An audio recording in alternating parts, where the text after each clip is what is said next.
Hello, everybody. We have people joining in. All right, welcome everybody as you're joining. Great to see everybody joining. Some familiar faces here. I have captions turned on, but unfortunately it's like hiding some of the list of people, so I can't. I'm like, oh, somebody just joined. Who is it? I can't tell because of the captions. How's it sound out there to everybody? Are you guys doing okay? Can you give us thumbs up that you have good audio quality, or are you having challenges with audio? See a lot of thumbs up, so that's good. I do. All right, we'll give it about a minute and get started here. I see some people from the AI Garage. I see somebody I haven't talked to in many years. Hey, Adam. All right. It is 10 a.m. So we'll get started. Hi, everybody. Thanks for joining us on this inaugural episode of the Boring AI Show. We're really excited to be chatting with you guys today. And our focus is AI literacy today. And joining me is Tally. Thank you, Tally, for going on this adventure with me. I appreciate it. Of course, it's exciting. And so our goal today is to help you get some baseline around AI literacy and share some things that are happening in news, some things that we're seeing winning. And we have a special guest today who will be joining us via speakerphone. So we'll see how that audio quality works and see what we can do from there. But to kick off, one of the things we want to start with is what's happening in the news. What are Tally and I watching? What do we think that you guys should be watching? And how do you build up your AI knowledge by seeing what's going on out in the world? So, Tally, what's going on in the news? Yeah, so the news article that I was looking at was with regards to Disney, and it was about how Disney is creating an AI task force to explore AI and cut costs. And this is supported by 11 job openings that they have looking for applicants who have expertise in the area of AI and machine learning.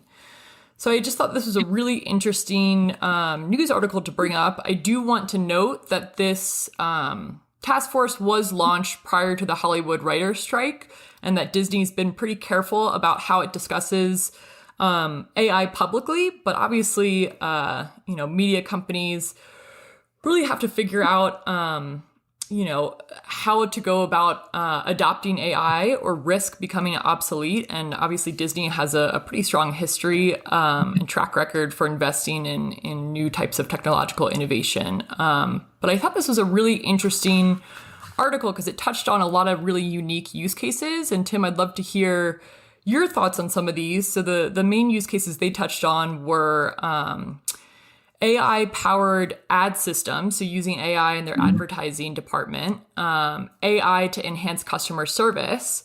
So they brought up an example of creating novel interactions for the guests at the park.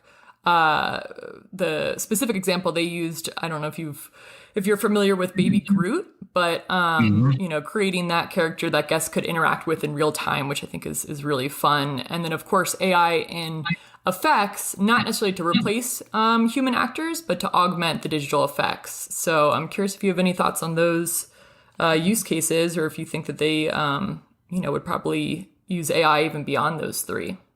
Oh, yeah, I'm sure they've got a ton of stuff going on in the AI world. I mean, Disney is like one of the world leaders in software patents and technology patents. And, no surprise, their history they've been very focused on the latest, greatest technology to create that magical experience. Disclaimer, I'm a Disney nerd. I love Disney. I'm a big fan. So that is no surprise to anyone who knows me on this call. So, the ad aspect, like that's a great example. We talk about boring AI. That's a great example of a use case in business. Like, using machine learning to optimize your ads and optimize your communication. Totally, that is a standard business use case. Creating, robotic systems to interact with guests at, your theme park. Most businesses don't have a theme park, as far as I know. So I think that's kind of a novel and interesting thing.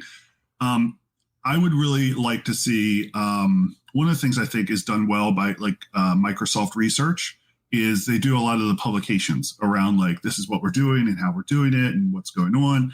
I think that would be really cool to see Disney doing similar things. I don't know how much they do of that to kind of share their research and what they're working on. Being open and transparent with AI, I think is going to be a very big theme in 2023 and 2024. So curious to see how that plays out.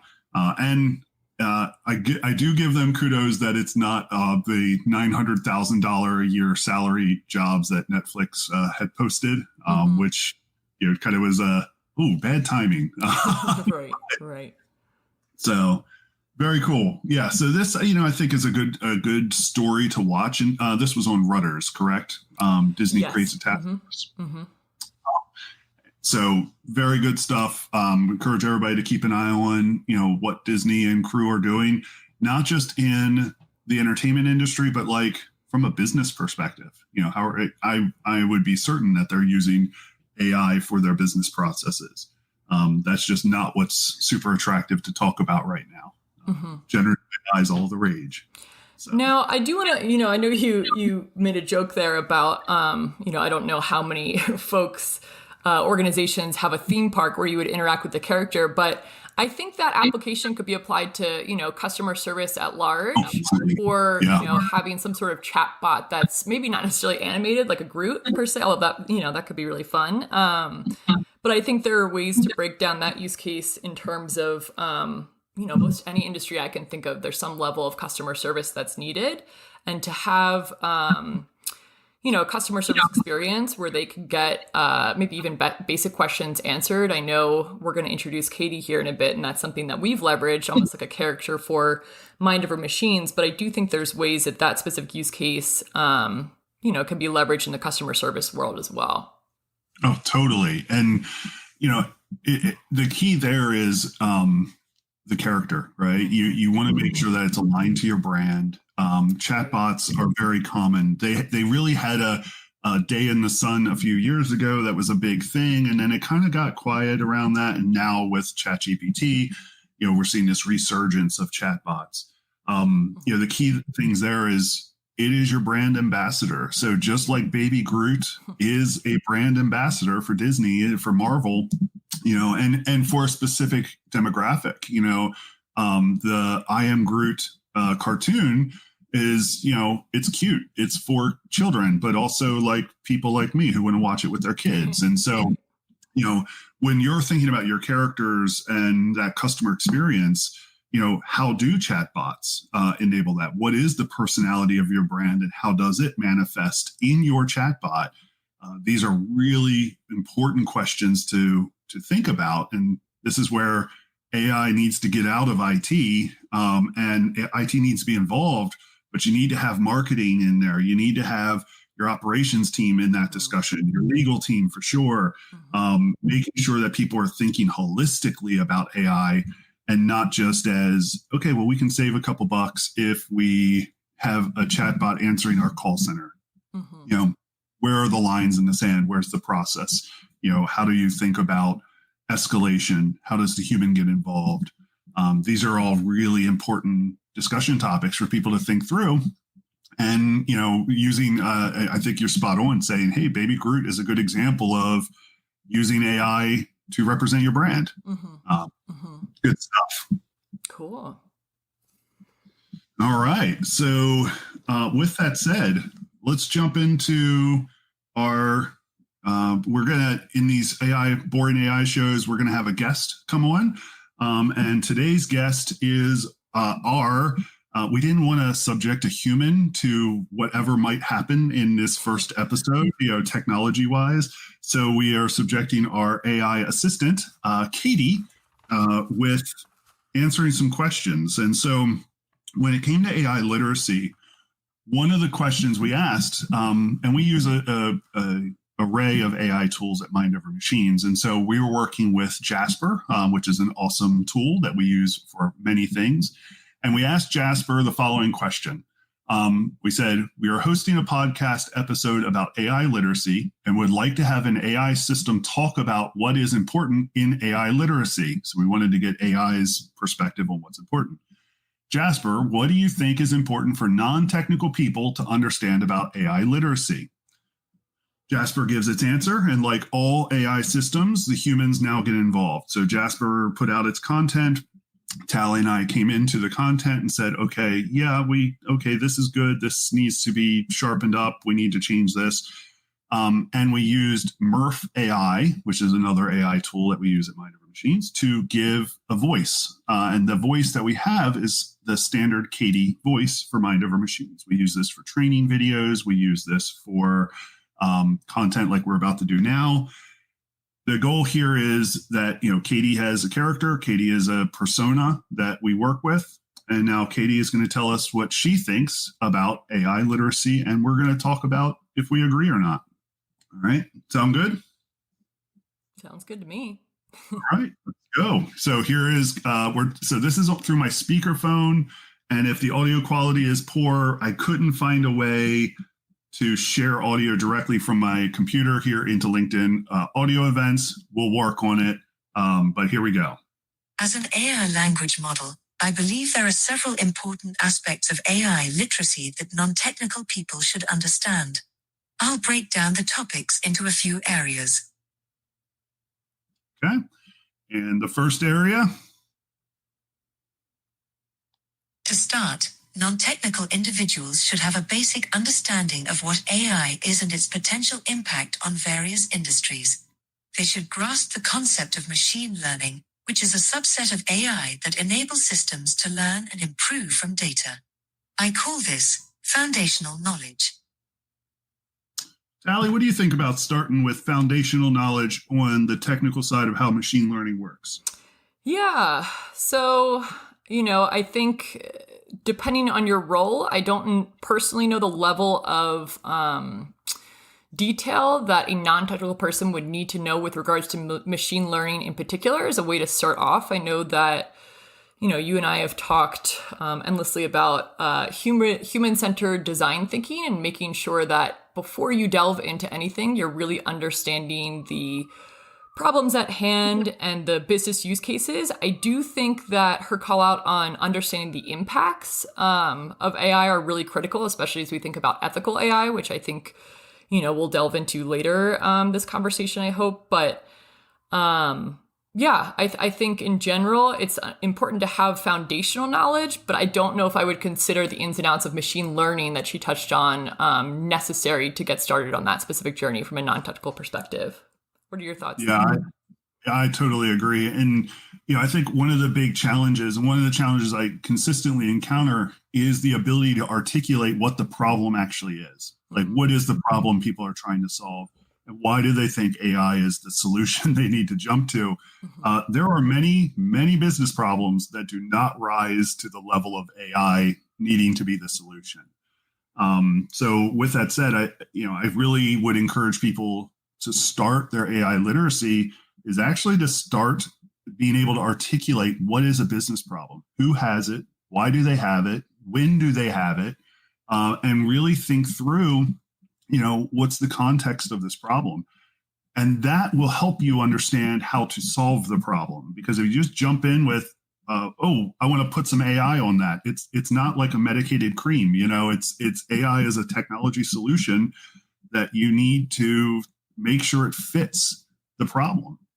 So I think that I would encourage people, that's where you should start, is really understanding your problem. Yeah, agreed. So with that said, this is an episode about AI literacy. So let's talk a little bit about what is machine learning. So machine learning is basically using algorithms, which are basically code-based instructions to teach a AI system how to react in a situation. So you are providing lots of training data, so data that represents your ideal scenarios, and here's what's going to happen. And, just like when we are learning something new, we are shown examples as humans. This is what is, this is an apple. This is an apple. You're handed the fruit, the apple. This is an apple, this is an apple, this is an apple. Eventually, somebody puts a laptop in your hand and says, this is an apple. Well, you're learning from all the data of what you're being given to say, oh, this is what an apple is. In machine learning, that's how the computer AI system is learning. And the fact you're being told it's an apple, that's referred to as supervised learning. So you're being told this is an apple. The computer system is told this is an apple through labeled data, and using that labeled data, when this computer is handed something it's never seen before, it can compare it to its training data, which was all about apples, and say, is this an apple or not? So machine learning is all about lots of data going through algorithms to determine what is an apple, what is not. How do I learn from this data? There's other methods of machine learning, like unsupervised learning and reinforcement learning. We won't go into those today, other than to say you don't always have to have your data labeled to be able to learn from it and react from it.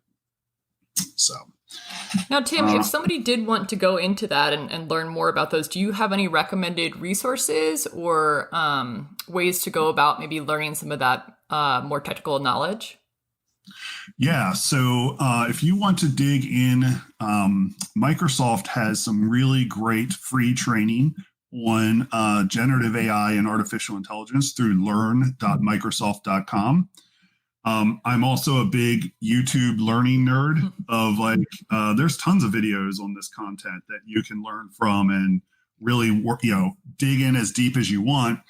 But like all internet knowledge, which kind of ties into something we'll talk about, I think, later with generative AI, like all internet knowledge, approach it with a level of suspicion.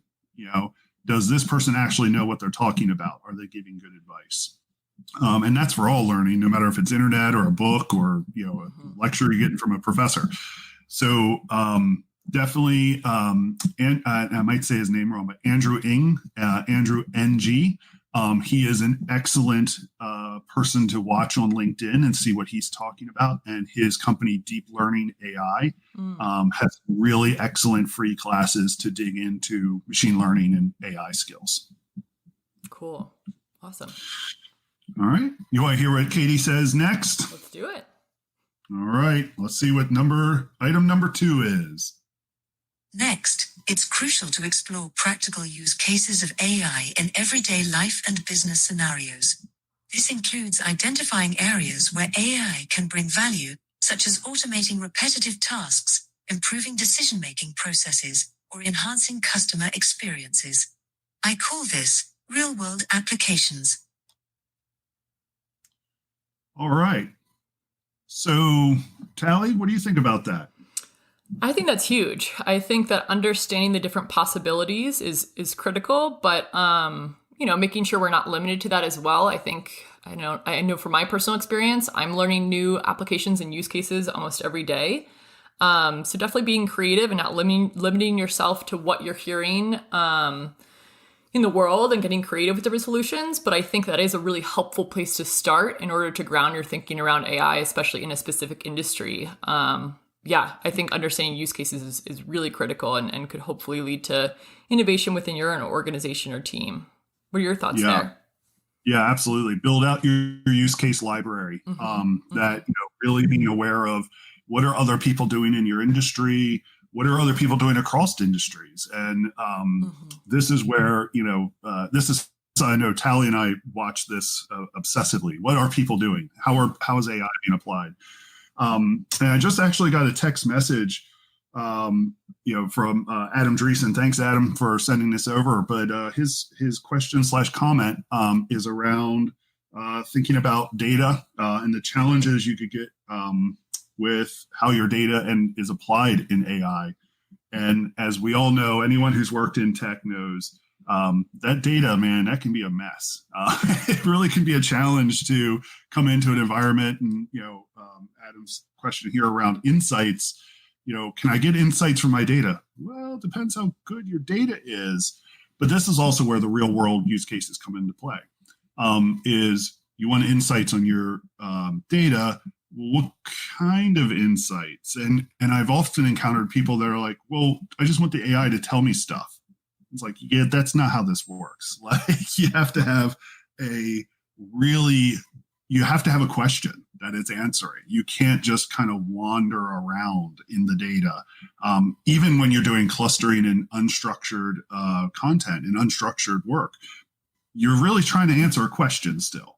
And so, making sure that people understand, have the use case up front. And now let's take a look at your data. Does your data actually support you solving that use case? And if not, what data would? Tally, thoughts on that? Completely agree. I think data is critical there. And yeah, I think understanding your purpose. I think we touched on this with the very first recommendation that Katie had for us. Making sure you understand a problem at hand that you're actually trying to solve, rather than maybe creating problems that don't actually exist, or just seeking. I know folks use the analogy a lot, seeing everything as a nail, and AI is the hammer, just trying to hammer anything that's available. Really being strategic about what you're doing and how you're going about it, especially with the data you're using. But with that being said, I do think there's a lot of really great use cases out there. I know, at Minor Machines, we use AI. You mentioned Jasper earlier. We use that from everything from marketing to rewording emails, things like that. There's a lot of really great use cases that don't require, maybe the vast amount of knowledge or data. If you don't have a full data cleanse, leveraging an existing system like a ChatGPT, can be used, obviously, cautiously, because that data is similar to your advice around searching on the interweb for for general knowledge. You want to question everything. But I think, there's ways to use tools, that can be really beneficial just in day-to-day life, depending on, again, what your actual problem is. I don't know if there's specific use cases you've seen lately that you want to touch on here, but I think there are really good use cases, again, dependent on the reliability of the data and the specific use case. Obviously, that is something we want to consider, but there are different levels of quality of data or the types of data needed depending on your specific use case. Yeah. One use case that comes to mind is actually using computer vision for reading invoices. This is a really common business use case for AI systems, whether it's robotic process automation or back-end system-to-system automations. The quality of that image can really dictate a lot around what you can do with it, as well as helping people understand that AI systems are not infallible. Like, you need to be able to have your error handling and recognizing it's not going to work perfectly every time. And so part of your real world use case is, where do we insert humans? And this, for everybody listening here, this is a question you should always be asking your AI team members and your AI vendors. Where do we insert humans to ensure the accuracy and quality of the AI system? And that is so critical, because the one use case that I'm thinking of, and it's always my go-to when I talk about computer vision, was a project we were working on where there were truck drivers taking pictures of their invoices, and they would stretch the paper out over the steering wheel, and it'd be all crumbled up, and it'd have grease stains and stuff on it from the work that the team was doing. And the computer vision model, sometimes it would be inaccurate because you're dealing with a crumpled up piece of paper being taken a picture of in a truck. And so what, we worked to understand, okay, well, where are those inaccuracies happening? How can we work with the computer systems to get better quality pictures? How can we coach the drivers to take better quality pictures? And how do we get a human in the middle to make sure that there's nothing bad slipping through here? And it turned out to be a really great engagement point to talk with the truck drivers. It also was a great moment for us to take and say, okay, well, we can take better pictures just from a technology standpoint. We take higher quality scale images and store those. So it was a very engaging and interesting conversation all around, but it started out with pretty crumbled up paper invoices. So yeah, and pretty fun project overall. So I also think that's a great example, tying it back to the question around data, of using AI to structure your data better as well. Having unstructured data of maybe different types and quality of images of invoices, but then using AI to structure that data in a way that makes it more reliable to use for another purpose. So yeah, I think leveraging AI in that way can be really useful too. awesome. You want to go on to Katie's advice number 3 here? Let's do it. Let's see what we have to say. All right. Here we go. Non-technical individuals should be aware of the ethical implications surrounding AI. This includes topics like bias in algorithmic decision-making, data privacy, and the responsible use of AI to ensure fairness, transparency, and accountability in its applications. I call this ethical considerations. I think we could have a whole hour just on that topic. but Tally, where would you like to start on that one? No, absolutely. I think clearly ethics is huge. I'm sure, with the news nowadays, there's been a lot of obviously use cases of, AI implementations that have gone really wrong and have had really, poor side effects that have really impacted people. So I think understanding how we can mitigate those risks is really critical. I know, Tim, in the past, you've, used the example of the experiment of using AI to sift through resumes and how that led to weeding out candidates that would have been a great, potential match for a specific opportunity, but who were sifted out by the algorithm because of biased data. I don't know if you want to share that, but I think that's a really good example of, just the ways in which things can go wrong if we're not being considerate. And then I guess beyond that, I don't know if you have, like a top 3 things that you would recommend folks consider to try and mitigate these ethical risks. I know for me, the things that come to mind are, transparency, explainability. We touched on clean data and human intervention, but I don't know if you want to touch on not only an example of the ways in which these situations can have detrimental implications, but also ways to mitigate that risk. Yeah, there are so many because keeping in mind your data is going to drive your AI system, and so the historical nature of your data could create lots of problems for your system, and so. One of the steps that I would encourage everyone to, as you all know, I'm an avid reader. I talk about reading all kinds of books. I feel like every event or class or whatever, I'm always like, add this to your reading list. Ethical Machines by Reed Blackman. It was recommended to me by Tom Loveland, who's on the call here. Thank you, Tom. That was an excellent read, and I would highly recommend it for everybody to really get a good ethical mindset towards your AI approach. You got to start in your company culture and values, and really understanding what are they, how do they impact what you are choosing to do with your AI systems?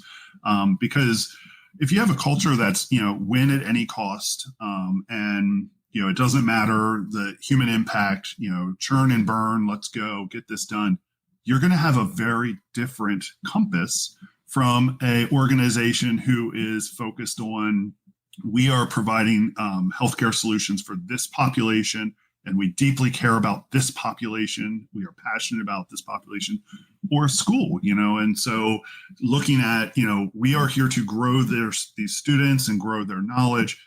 These are very different cultures that I just described. So making sure that you're aware, what is your cultural compass, and be clear on that for your AI ethics programs. You had mentioned, Tally, transparency. Man, I cannot hammer that enough. But there is kind of a problem with that. Of the more advanced and sophisticated an AI system gets, the less transparent it can be, because it doesn't think like humans, and so it gets really hard to explain why some decisions were made when the system is not thinking like humans, not performing like humans, and would say, well, on this 200,000 dimension array, I connected these dots, and that's why we got this output. And those dots are millions of data points. It gets complex real fast. So, you had also mentioned about a use case. The hiring and resume use case is a good one, but I'm going to pivot on that a little bit. A recent use case that I encountered was video interviews. And so recruiters using video interviewing to screen candidates. An AI system reviews the video, gives the candidate a score, and progresses from there. This on the surface is like, oh, this is great for saving time, because any hiring manager knows, man, when you get into that interview slog, it can be brutal. And so I can get some help with making this easier and faster. Awesome. But you got to think about your training data. If you trained on interviews with neurotypical people, they have very different behavior patterns and very different speech patterns and very different words that they would use from a neurodiverse community. And so if the system is scoring it with the expectation of a neurotypical population because you have data bias, well, your neurodiverse candidates are going to get penalized for that. So really thinking through how your historical training data is going to impact your use case is so critical. Interesting. A really good call out. So I can't emphasize enough. There are wonderful activities that you can use. There's in the AI Garage session that we did with Howard Community College, which I see some of our graduates here. Hi guys. So the ethics wheel, where you take your AI solution and you plot it against, what is our risk for bias? What is our risk for impacting human autonomy? What is our historical data? What is our the behaviors that we're driving? It's this the ethics wheel, which we can share. We'll share as a kind of a leave behind here for the event. Plot your solution there, ask those questions, and go in eyes wide open so that you can say, okay, we know we have these bias items in our data. How do we mitigate those items? So very useful tool. All right. Do we want to go to item 4? Let's do it.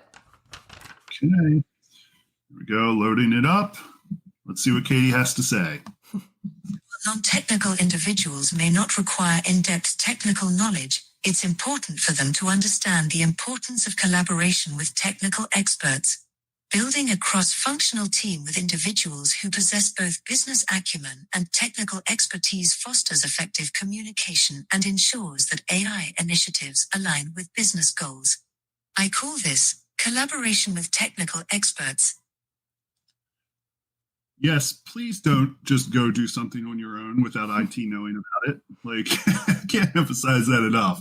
Tally, what do you think about collaboration here? Yeah, no, I think, even beyond AI, collaboration is critical. Making sure you're tying business objectives and strategy with the actual delivery or implementation of any sort of system or solution is obviously critical. I know in the past we've talked about the idea of an AI task force and putting together, a team that's strategically in place to move toward the business objectives of an organization. So making sure we understand the problems like we touched on earlier, but then also what's capable and making sure we're thinking about the ins and outs of a certain technical solution with those more technical folks. So really bringing everybody together to have those conversations is critical. And I don't know if you've anything to add on from a AI strategy perspective or having this AI task force, but I think that goes without saying. That's very important. Yeah, absolutely. The age of software as a service, anybody can set up any system with just a credit card. And so you get instances, we've seen, I don't even know how many times at Mind Over Machines, where the marketing team has a CRM and it's totally different than the sales team's CRM. And it's totally different than this other team's CRM. And so, you have a credit card, and this team likes HubSpot, and that team likes Salesforce, and that team likes Dynamics, and all of a sudden you have all these silos, and people are like, IT didn't know about two of those three, and so it's not a fun conversation to have from IT's perspective or the business owner's perspective. ChatGPT, man, that was such a thing with people, and still is. Like, well, we can just use the free account. It doesn't cost anything. And yeah, I'll just load in, here's this client project. Can you help me, define the client project and communicate to the client about this project? Well, now you're giving all this information to a third party about your client, and so just being mindful of what are the risks.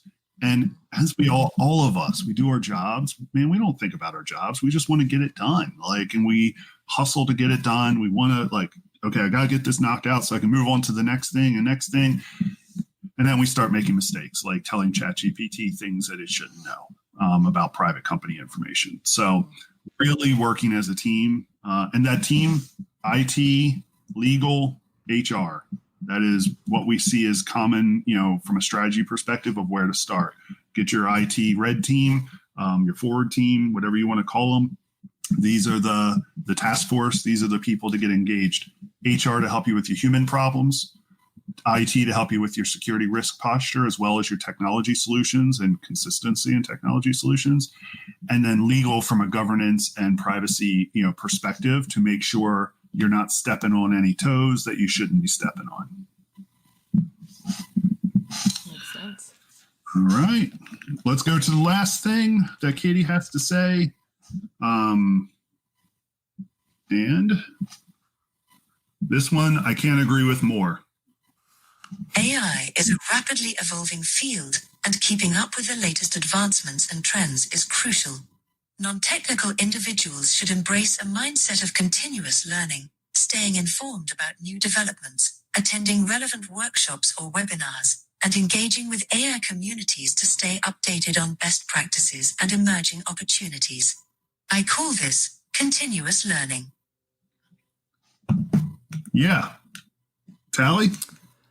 Like you said, this is huge. Obviously, beyond AI, I think we should all strive to continuously, especially in the tech field, learn what's possible. But I think with AI in particular, because it's transforming, honestly, it feels like daily.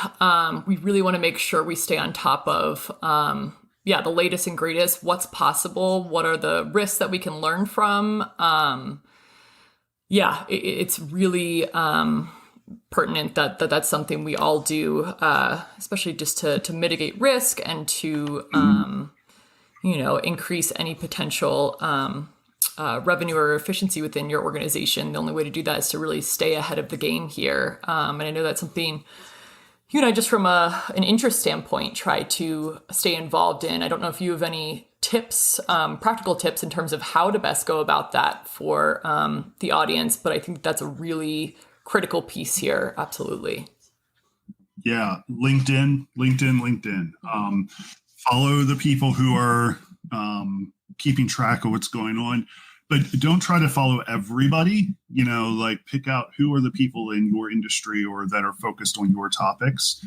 And how do you find those people? You look for them, and so I would encourage everybody, and I might say his name wrong, but Jan LeCun, who is the head of Meta's AI research group.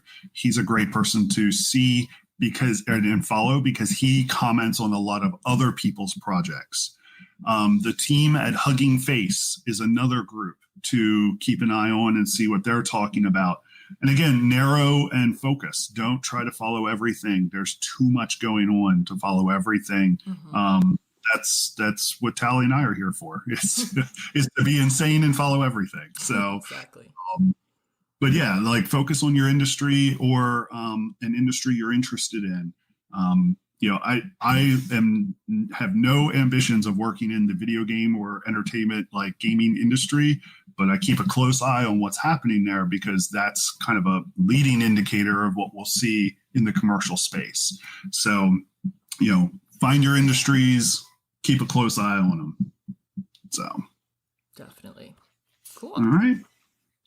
Okay, so from a that's all Katie had to say about the topic, and kind of in summarization there, what I would really encourage you all to take away from this is, AI literacy is a continuous thing. Know the basics, which are, your use cases for your industry. Dig into those use cases, dig into the problems. Understand that data is key to your success. Understand that machine learning is how you're going to harness that data and work with it. And there's lots of different ways you can dig deeper into machine learning. If you would like us to dig deeper into machine learning in a future Boring AI show, let us know in the comments. We want to make this useful for everybody here. So you guys tell us, what do you want to see us talking about and working on? As far as the continuous learning, we think that upskilling is critical. That's a key component Mind Over Machines has been working on literally for years. And so we're going to have, for the next Boring AI show, we've been working with a guest to come in and talk about upskilling and how we are building out a AI education program for high school students in Baltimore County. So very excited about that episode coming up in 2 weeks. And Tally, anything you want to add to wrap up our discussion with Katie? Yeah, I think also just really empowering your workforce, not only to feel confident in, using these tools in ethical ways, but also to feel confident enough to speak up and ask questions and be skeptical and hopefully, highlight potential risks that maybe others aren't seeing. I think if you're in a space where folks feel confident to ask, I think that's really what can help organizations adopt a more, ethical, responsible AI strategy. So definitely, doing what you can to empower your workforce in that way is huge. Totally. All right. Well, the next part of the Boring AI show is Tally and I both brought a win that we've seen out in the AI world, and we're going to chat about and share with you guys. If you have a win that you want us to talk about and explore, or news, just make sure to share it in the comments section. We'll pick it up and we'll go from there. But Tally, do you want to kick us off? What's your win this week? Sure. Yeah. So I think, and really the reason we're going for wins is I think there's a lot of news and hype around the doomsday AI kind of messaging. And I'm sure folks have heard about the letter that many folks signed around, pausing all AI development for risk of kind of a doomsday scenario. Well, in brighter news, or when that came out recently, BBC News published an article on the 18th of July showing that more than, 1,300 experts, calling AI a force for good. So this was kind of in response to that doomsday letter, which I said, came out in March, that included tech leaders like Elon Musk, who actually ironically just launched an AI business of his own, which is something to just ponder, called the XAI. But this article really focused on the positives of AI. So BCS, the British Computer Society, organized an open letter countering that AI doom letter that many experts signed, saying that AI is a force for good. BCS really sees the situation in a more positive light. Obviously, it's still supporting the need for rules and regulations around AI, which I think is critical, and focusing on AI ethics. But it really shows, and it highlighted a couple really positive use cases from some of the signers that AI could help, human and society advancement. So some of the ones they called out were, AI can enable healthcare professionals to spot really serious illnesses faster, potentially saving lives. It could accelerate the testing of new drugs.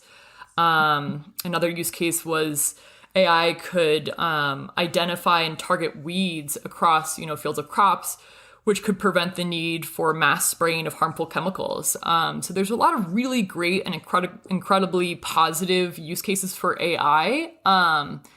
And obviously, we want to caution that with, the need for regulation and thoughtful implementation. But I think we really need to understand that there are such positive use cases for AI that folks are using. And And as AI continues to advance, it's not stopping anytime that I see. So we just want to make sure that we're, researching and staying aware of what's happening. And I think that this was just a really cool way to highlight, AI for good. I don't know if you have any thoughts on that, Tim. I do actually. So that's awesome. As you were sharing that, I actually have not seen this. So in our pre-show discussion, Tally and she was like, "Oh, you've probably seen this." I haven't seen that. That's awesome. There's a community called AI for Good. That is all about like, okay, here are use cases of AI to support the United Nations Sustainable Development Goals. And so that is super awesome to kind of hear this. And for everybody listening, like I really encourage you to go and see what's happening in the AI for Good community.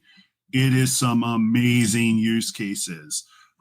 So, really, really fascinating stuff that I think you guys would, really see yourself in and see the potential, as well as see things that are like, holy crap, that's amazing, and feel good about it. It's not just all doom and gloom. So awesome. That's a cool win.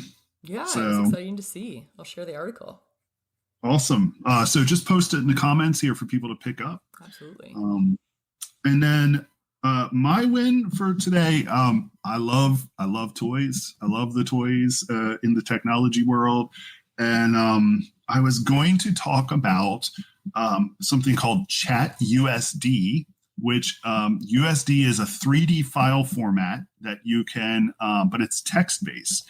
And so what the Chat USD allows you to do is like build out a 3D model of a car, and then using a chat interface, you could say, okay, make the car green, make the car red, change the tires to look like this. And you can basically use text to 3D objects, which I was like, oh, that's so cool. Until this morning when I saw a very awesome demo of KDIM is the technology.